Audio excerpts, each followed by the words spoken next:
이번에는 두드려라, 열릴 것이다. 이것을 실천한 사람의 이야기입니다. 인내와 끈기를 가지고 끊임없이 두드려서 성공의 문을 연 사람의 이야기입니다. 가정 환경이 불우한 한 남자가 있었습니다. 이 사람의 아버지는 도박을 좋아했고 어머니는 술 주정뱅이였습니다. 아버지는 도박으로 많은 돈을 잃을 때마다 그와 어머니에게 폭력을 행사했고 어머니 역시 술을 많이 마신 날이면 어김없이 이 사람에게 화풀이를 했습니다. 그래서 이 사람은 이 집 저 집을 전전하면서 우울과 고독으로 가득한 유년 시절을 보낸 사람입니다. 그 무렵 그는 사람다운 삶을 살겠다면서 절대 부모님처럼은 되지 않겠다고 다짐했습니다. 이 사람은 배우가 되고 싶었습니다.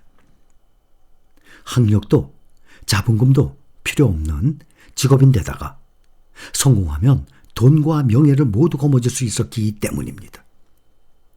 꿈을 쫓아서 무작정 할리우드로 간 이 사람은 감독이며 제작자, 스타 등 그를 배우로 만들어줄 만한 사람들을 찾아다니기 시작을 했습니다.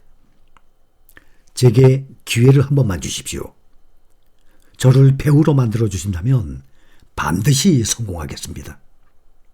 하지만 외모가 출중하지도 않고 전문 지식을 갖추지도 못한 데다가 경험도 없는 이 사람은 아무리 봐도 배우가 될 지목으로 보이지 않았고 그렇게 이 사람은 거듭 퇴짜를 맞았습니다. 하지만 숱한 문전박대에도 이 사람은 성공할 때까지 절대 포기하지 말자며 자기 자신을 계속 다독였습니다. 그러다가 훗날 이 사람은 고민 끝에 우회전술 쓰기로 하고 시나리오 쓰는 작업에 돌입을 했습니다. 시나리오를 마음에 들어하는 감독이 나타나면 자신에게 주연을 보장하는 조건으로 거래를 할 생각이었던 것입니다. 그리고 1년 후 이 사람은 완성된 시나리오를 들고 감독들을 찾아다녔습니다. 하지만 그의 시나리오를 마음에 들어하는 감독은 있어도 그를 남자 주인공으로 기용하길 원하는 감독은 없었습니다. 그래서 이 사람은 몇 번을 거절을 당했냐면 그렇게 1500번을 거절당했다고 합니다. 15번, 150번이 아니라 1500번을. 이것은 한 사람의 자신감과 열정을 모두 빼앗아가기에 충분한 실패의 경험이었습니다. 여기에 여전히 포기하지 않았고 현실을 원망하는 대신 자신에게 말했습니다. 괜찮아. 다음번까지만 버티자. 나는 분명히 성공할 수 있어. 그리고 이 사람은 드디어 1501번째 시도 끝에 이미 이 사람을 20여 차례나 거절했던 감독의 마음을 움직이는데 성공을 했습니다. 20여 차례나 거절했던 감독이 어떤 말을 했나 하면 당신이 연기를 잘 하는지 못하는지는 모르겠지만 당신의 그 정신이 마음에 듭니다. 기회를 한번 드리죠. 단 시나리오를 연속곡으로 각색할 생각입니다. 일단 한 편을 촬영해보고 계속해서 주연을 맡길지는 향후 반응을 보고 다시 결정하도록 하죠. 대신 반응이 별로 좋지 않으면 주인공 할 생각은 접는 겁니다. 그렇게 방송된 그의 주연 작품은 당시 미국 최고의 시청률을 기록을 했고 훗날 이 사람은 전 세계적으로 이름을 날리는 스타가 되었습니다. 이 이야기의 주인공 누군지 궁금하시죠? 이 남자는 바로 월드스타 실베스터 스텔론입니다.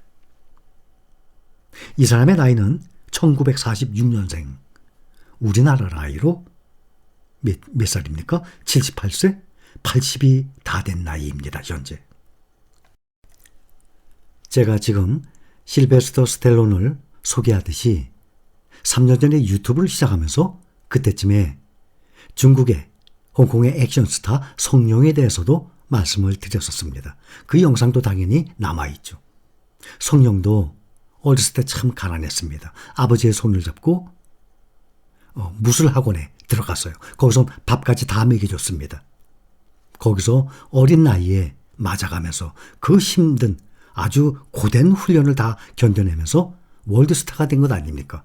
성령에 대해서도 이런 식으로 제가 꾸준히 말씀을 드렸었습니다. 이렇게 1500번이나 거절을 당한 이 충격, 보통 사람이 쉽게 감당할 만한 것이 아닙니다. 만약 이 사람이 실베스터 스텔론이 이 실패의 충격을 버티지 못하고 1501번째 시도를 하지 않았다면 어떻게 되었을까요? 과연 이 사람은 자신의 꿈을 이루고 지금의 월드스타 자리에 오를 수 있었겠습니까? 발명왕 에디슨도 마찬가지입니다. 그 수많은 실패를 거듭하면서 실패는 성공의 어머니라고 했지 않았습니까? 실패를 했어요. 100번이고 200번이고 1000번이고. 아, 이렇게 하니까 틀리는 거구나. 이렇게 하니까 올바르지 않은 거구나. 그걸 배웠다는 것 아니겠습니까? 그리고 연구실이 불타 없어졌습니다. 화재로. 그러면 그동안의 자료 모두 다 없어졌어요. 다시 또 맨 땅에 헤딩을 하듯이 다시 또 시작을 해서 발명왕이 된 것 아니겠습니까? 여러분, 인생은 성공하기까지는 항상 시간이 걸립니다.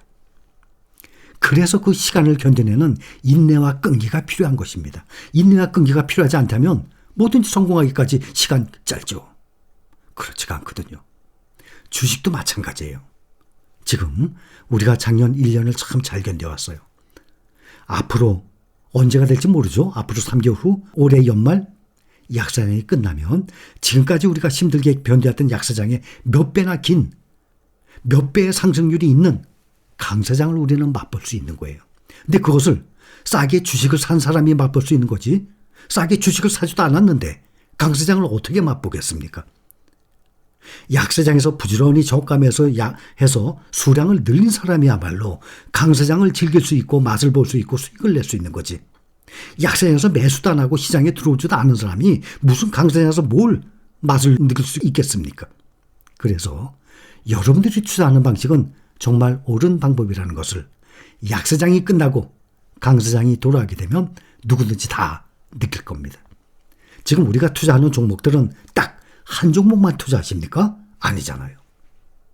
절대 저는 몰빵 말씀드렸죠. 한 종목에 많은 비중을 두지 말라고 항상 말씀드립니다. 그거는 초지일관, 처음부터 지금까지 똑같이 말씀드려요. 항상 안전하게 분산 투자합시다. 그 분산 투자도 개별 종목이 아닌 ETF 가지고 시장에 분산 투자합시다. 가장 안전한 방법이에요. 그런데 어떤 종목은 수익이 좋을 수도 있죠. 어떤 종목은 예상보다 수익이 낮을 수도 있어요. 그렇기 때문에 여러 종목에 분산 투자하는 거예요. 내가 딱 한 종목? 그러면 이거 가지고 가장 수익이 높을 거다 그러면 한 종목만 찍는 것이 수익이 가장 높죠. 근데 그것을 알 수 없기 때문에 여러 종목으로 안전하게 분산 투자하는 것입니다. 결국에는 우리가 투자하는 종목들은 항상 시간이 걸린다고 말씀드렸죠. 성공하기까지. 그래서 그 시간을 견뎌내는 인내, 끈기 꼭 필요한 것입니다.